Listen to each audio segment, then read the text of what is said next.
अमेठी से निर्दलीय प्रत्याशी के रूप में उतर सकते हैं वरुण।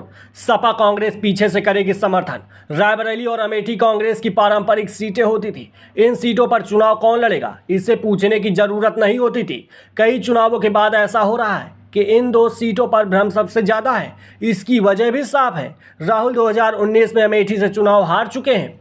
वह वायनाड से लोकसभा सांसद हैं। ऐसे में इस बात के संशय गहरा हो गया है कि यहां से कौन उम्मीदवार बने। राहुल की फिर से इस सीट पर आएंगे या कोई अन्य आ सकता है।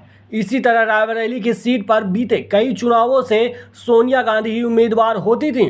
इस बार वह राज्यसभा के लिए चुन ली गई हैं। ऐसे में रायबरेली की सीट भी खाली हो गई है। अब इन दो सीटों में संशय बढ़ा हो गया है।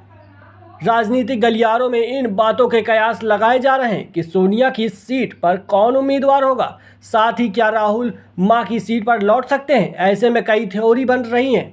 वरुण को लेकर चर्चा।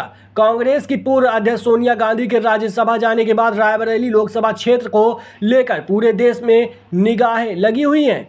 सोनिया गांधी के चुनाव नहीं लड़ने की स्थिति में इस सीट पर प्रियंका के चुनाव लड़ने के प्रबल संभावना है। उनके मैदान में नहीं उतरने पर पार्टी किसी ब्राह्मण अथवा दलित चेहरे पर दांव लगा सकती है। इसी तरह अमेठी में राहुल गांधी के चुनाव नहीं लड़ने पर पिछड़े वर्ग के युवा चेहरे को मैदान में उतारा जा सकता है।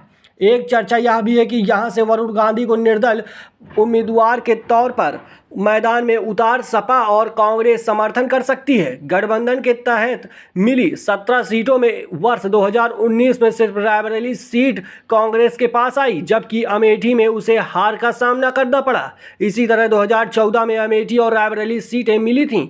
2019 में कांग्रेस को कानपुर, महाराजगंज, झांसी, बाराबंकी सहित 21 सीटें मिली थीं। सहारनपुर सीट 1984 के बाद अभी तक एक बार भी कांग्रेस के खाते में नहीं रही है।